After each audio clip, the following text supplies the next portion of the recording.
पंडित जी, पंडित जी, ए पंडित जी, भाई देखी नदी में डूबत रही है। इनकरे के बचा के लिए नहीं। रविचंद देखा हो जा, आराम से ले आओ संभार के। हाँ आओ आओ। हे भगवान, देखिए डॉक्टर साहब का हो गए इनको।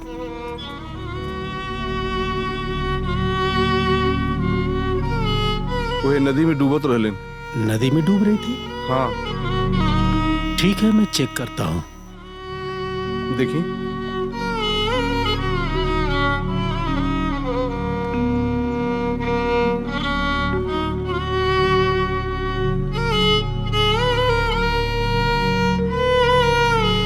का भइल डॉक्टर साहब इनका रखे।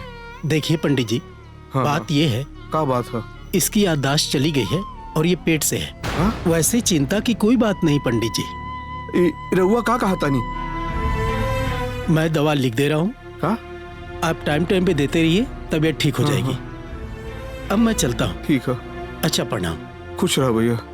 अपन फीस बताइए डॉक्टर साहब। कौन देगा? हम दे डॉक्टर साहब, हम दे।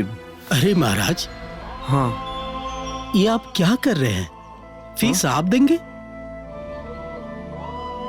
आपसे फीस मैं कैसे ले सकता हूँ? अगर आप पुलिस को देंगे तो वो पागल खाने भेज देगी।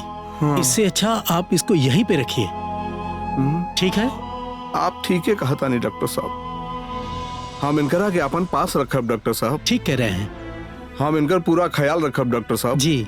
जब इनकरा के याददाश्त वापस आ जाई ना, तब इनकर घर और परिवार के बारे में पूछ के हम खुद इनकरा के घर इनके छोड़ दे। अब हमारी जिंदगी सार्थक हो जाए डॉक्टर साहब। अच्छा चलता हूँ, प्रणाम, इजाजत दीजिए। खुश रहा डॉक्टर साहब, खुश रहा।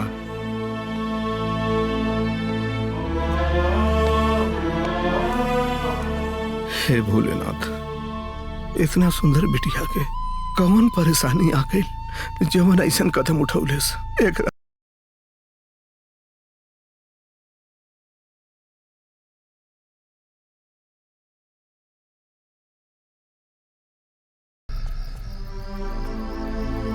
ए बाबू, सिल्वा के कहीं पता चलल का? ना माई, ओकरा के बहुत खोजनी है पर ओकर पता कहीं ना चलल।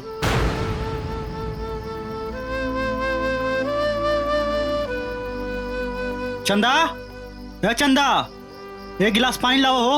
उ नहीं खे। नहीं खे? हाँ। कहाँ गइल बिया? का बताई बेटा, सिल्वा घर छोड़ के गइल रहल, ओकरा बाद वो घर छोड़ के चल गइल। हम सही कहता नहीं बेटा, वो खुद ही घर छोड़ के चल गइल। हम जाना तनी तोहरे हाथ बा ओकरा के भगावे में। ना तो वो घर छोड़ के ना जाई। हमरा वजह से? हाँ, तोरा वजह से। अगर शादी के बात ना करती तो वो घर छोड़ के ना जाई।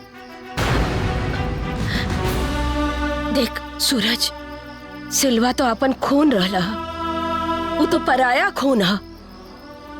अब ई समझ में नहीं आवत कि हम का करी।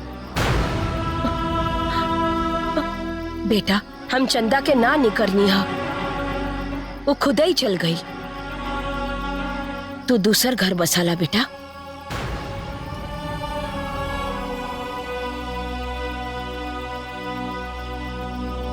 हम दोबारा घर ना बसाई पाई।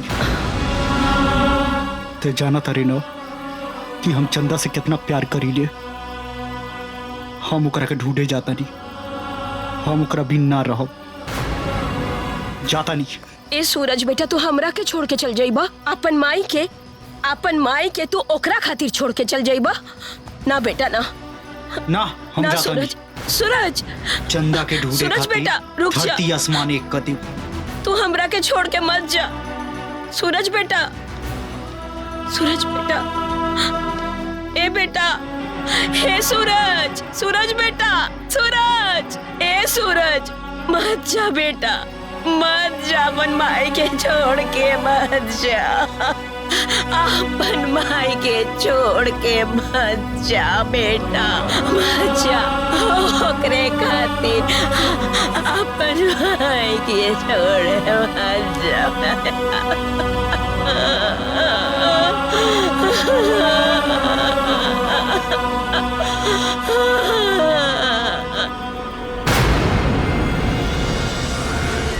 ए भैया जी। इनके देख ले बड़ा हमारा नहीं क्या पता नहीं क्या मालूम ना तो नहीं ध्यान से देखा ना। इनकरा के कहीं ना देखनी है हम।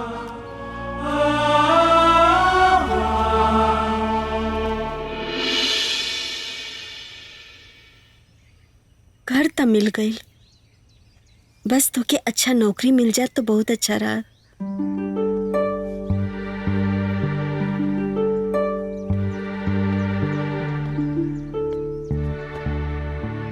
सही बात बड़ो। प्रेम एगो सवाल मन में आवता, एगो बात कही, का कहीं हमनी के दोनों भाग के कुछ गलत कदम तो ना उठा लेनी। अरे ऐसे काहे कहत बड़ो? हमरा पर भरोसा नहीं खे। ना बात भरोसा के नहीं खे, भरोसा ना रहा तो परिवार के छोड़ के तोरा साथे ना आईती। तब भरोसा बा तो उल्टा सीधा सोचा बंद करा। पता बा तू बिना पेड़ लगावले फल का इच्छा करत पड़ू। समय से पहले कुछ ना मिलेला, बस समय का इंतजार करा, सब ठीक हो जाई। पर ये तो नहीं खे होत। अब देखा हम जाता नहीं, कौनो ना कौनो काम जरूर मिली। ठीक बा, लेकिन जल्दी आ जाइए। हाँ जल्दी आए। तू अपन ख्याल रखे। Bye bye.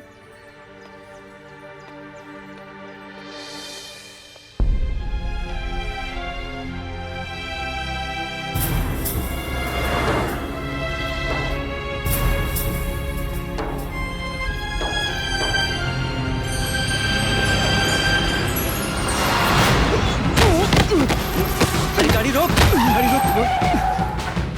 अरे का भइलो? चोट तो ना लगल? जल्दी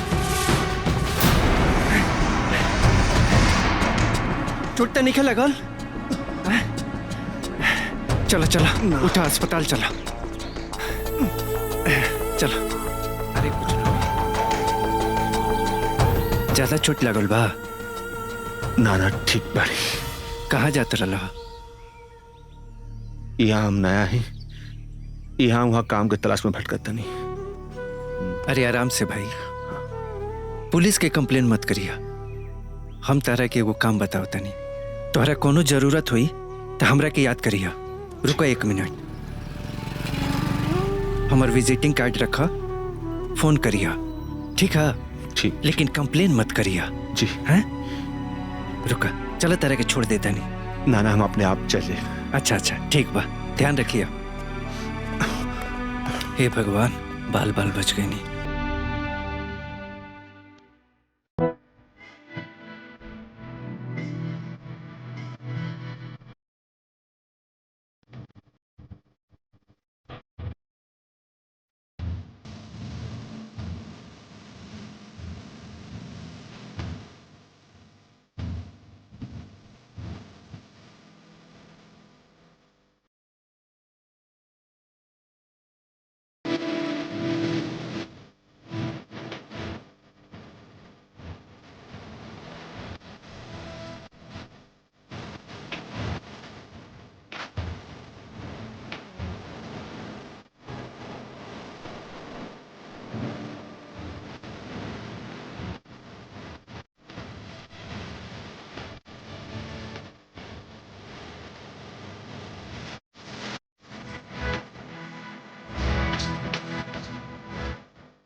अरे तू आ गई ला?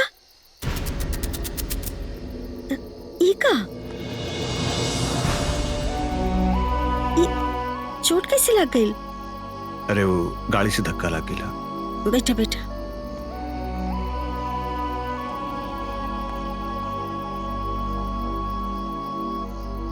ज्यादा तो ना लगल है? ना। पता ना मुसीबत कब साथ छोड़ी। सही कहत बड़ू, लेकिन पता बा कभी कभी मुसीबत अच्छा होला।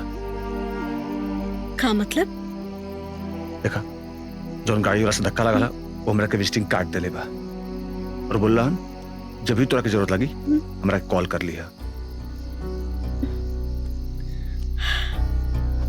चला एगो आस्था मिलल। सही बात बा, आज तो मिलल। सीधा एक काम कर, सर में दर्द होता, थोड़ा तेल लगा दा। ठीक है, तू लेटा, हम लगा देता नहीं।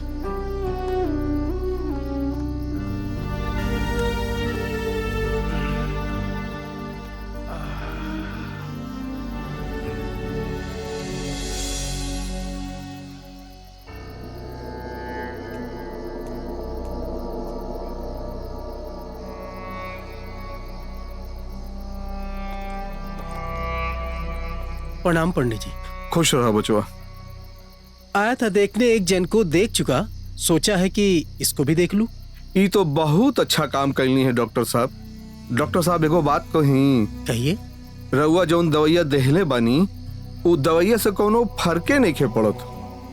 कोनो बढ़िया दवाई देती कि जौने से कुछ फर्क पड़त। दवा तो ठीक है, बड़ा सदमा लग गया है, सुधार होने में टाइम लगेगा। अच्छा, एक बात बोलूं? हाँ जी कहीं ना डॉक्टर साहब। जहाँ ये डूब रही थी वहाँ ले जाइए, शायद कुछ याद आ जाए। ठीक कहता नहीं डॉक्टर साहब, ठीक कहता नहीं रउआ। हम सब रही लेके जाए। अच्छा पंडित जी, प्रणाम। यशस्वी भव।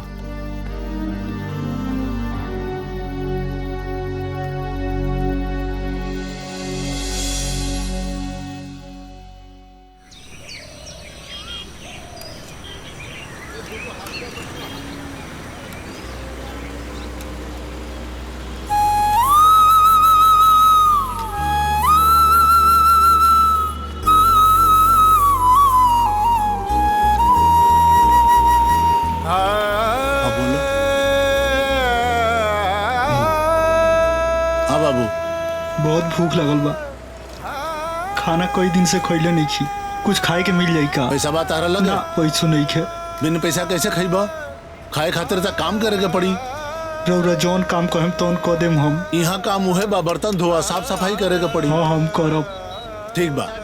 अब बाबू जरा इनकरा के बर्तन वाली जगह दिखाओ, बर्तन धो इनकरा से।